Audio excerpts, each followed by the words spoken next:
우리는 일상에서 삶에서 매일 기획합니다. 기획이라는 단어를 들으면 어떤 생각이 드시나요? 광고 크리에이티브 기획자 맥킨지와 같은 전략 컨설턴트 등이 떠오르나요? 아닙니다. 일을 하고 있다면 매일같이 기획을 하고 있습니다. 김 과장, 올해 직원 채용과 교육 어떻게 할지 생각해봤어요? 준비되는 대로 다음 주 내 방에서 토론 좀 합시다. 최 대리, 이번에 출시한 비제품의 반품이 많다던데 어떻게 된 거예요? 파악해서 빨리 보고해줘요. 어때요? 전혀 낯설지 않죠? 난이도의 차이는 있지만 우리는 일터에서 매일 기획을 마주하고 있습니다. 왜냐하면 기획은 문제를 풀기 위해 생각하는 방식이거든요. 문제 없는 날은 없죠. 많은 전략에서 문제는 현실과 기대의 간극이라고 정의합니다. 기획은 문제가 되는 비루한 현실과 열망하는 기대 사이의 간격을 줄여주기 위해 많은 사람이 구안한 생각 방식이고요. 문제에 휘둘리지 않고 계획에 따라 대처하려는 눈물겨운 노력이죠. 그러니 나는 구매팀에 있었으니까, 홍보팀에 있었으니까, 세일즈 매니저니까 기획하고는 관련이 없어 라고 생각하면 곤란합니다. 어떤 형태로든 이미 매일 하고 계신걸요? 어떻게 하면 기획을 잘할 수 있을까요? 책 일 잘하는 사람은 단순하게 합니다에서는 기획을 잘하기 위한 방법을 다음과 같이 소개합니다. 먼저 Y로 시작해서 진짜 열망을 찾으세요. 우리는 기획 과제를 받으면 바로 방법을 찾으려고 애씁니다. 두세 개까지는 무사히 찾겠지만 논리를 진행하면 할수록 이곳저곳에서 온통 구멍이 생겨날 겁니다. 답을 찾으려 애쓰지 말고 그 과제의 진짜 이유, 숨겨진 열망을 찾으세요. 그래서 모든 기획은 왜부터 시작합니다. 세계적으로 큰 영감을 주었던 나는 왜 이 일을 하는가의 저자 사이먼 사인에게 골든서클을 통해 평범한 기획과 비범한 기획의 출발점이 다른 걸 보여준 바 있죠. 평범한 사람들이 what부터 시작한 기획은 이런 식입니다. 우리는 훌륭한 컴퓨터를 가지고 있습니다. 매우 아름다운 디자인에 쉽게 이용할 수 있고 편리합니다.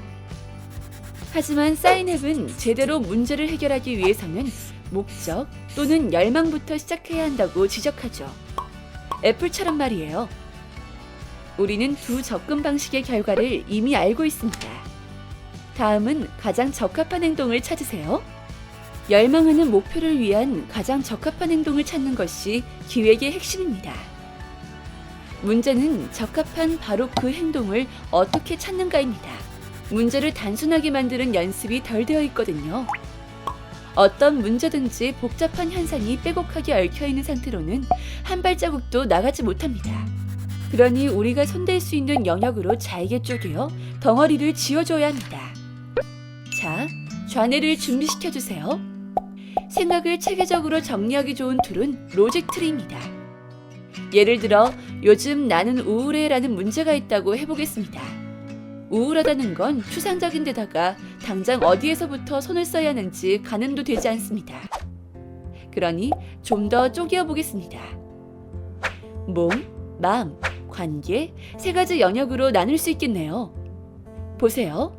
우울하다는 저 높은 곳에 있는 추상적 문제가 좀 더 손에 잡히는 과제 수준으로 내려왔습니다.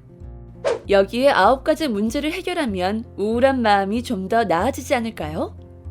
물론 여기에서 끝나면 안 되고 사실상은 더 내려가야 합니다. 그렇게 문제를 쪼개다 보면 우리의 목적을 해결하기 위한 실현 가능한 행동도 무사히 찾게 됩니다. 로직 트리의 논리가 촘촘하게 만들어졌는지 확인하려면 So what? Why so 질문이 좋습니다. 로지컬 싱킹의 저자인 테루야 하나코와 오카다 케이코는 맥킨지식 논리적 사고와 구성의 기술의 방식으로 So what? Why so 구성을 소개했습니다. 복잡해 보이지만 실상을 알고 보면 별것 아닙니다. 연역과 기납 쌍방향이 말이 되도록 논리를 짜라는 의미입니다. 과제를 쪼개면 방안이 되고 방안을 모으면 과제가 나와야 하는 거죠. 예를 들어보겠습니다. 우리나라 스타트업 창업을 활성화하기 위해 어떻게 하면 좋을까요? 어떤 사람이 이렇게 대답했다고 생각해봐요. 첫째, 교육을 강화하겠습니다. 둘째, 유통 채널을 넓히겠습니다. 셋째, 정부의 공용 홈쇼핑에서 스타트업 창업 제품을 우선적으로 배치하겠습니다. 진짜 문제가 이거라고요? 그리고 이게 정말 해결책이 맞아요? 스타트업 창업을 위해 구체적으로 YSO로 교육, 유통 채널 확대, 정부 공용 홈쇼핑을 통한 홍보 3가지를 제시했습니다. 이러면 스타트업 창업이 활성화되는 건가요? 네, 그렇지 않나요? 스타트업 기업이 가장 바라는 점인걸요.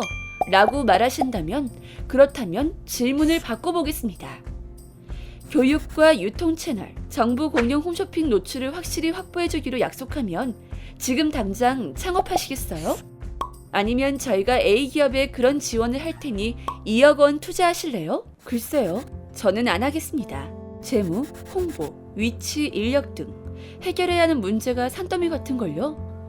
구체적으로 Y소는 그럭저럭 맞아 보였지만 결론적으로 따라서 So What 방향대로 화살표를 따라가는 순간 논리의 허점이 드러납니다.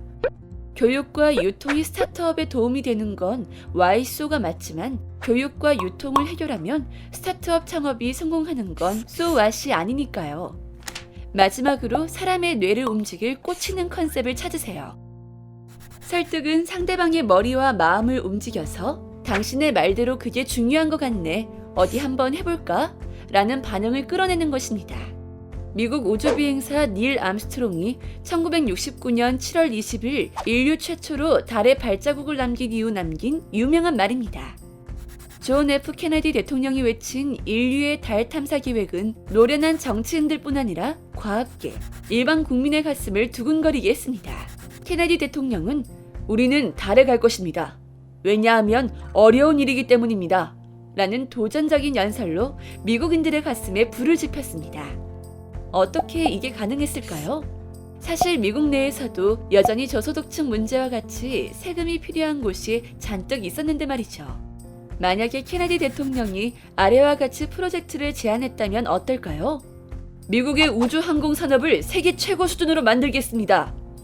항공산업을 세계 최고 수준으로 만든다는 게 어떤 건지 감도 안 올 뿐더러 나와 무슨 상관이 있을까 싶습니다. 게다가 여기에 쏟아붓는 돈으로 빈곤 상태인 수십만 가정을 지원할 수 있다면요? 당연히 피켓 시위를 들고 항의를 하겠죠. 그러니 케네디 대통령은 추상적인 단어 대신에 뇌에 확 꽂히는 컨셉을 제안합니다. 저 소련보다 먼저 인류를 달에 보내겠다. 달을 정복한 최초의 지구인은 미국인이라고 역사에 길이 남게 하겠다. 그러니 갑자기 달 프로젝트가 남의 얘기가 아니게 된 거죠. 미국인은 이제 한 팀이 되어 달 프로젝트를 응원하기 시작합니다. 기획을 통해 상대방을 설득해서 움직이려면 단순하고 게으른 뇌를 흔들 만큼 매력적인 힘이 존재해야 한다고 말씀드렸죠. 단언컨대 케네디 대통령은 미국인의 머리에 꽂힐 만한 강렬한 컨셉을 제대로 만든 사람입니다.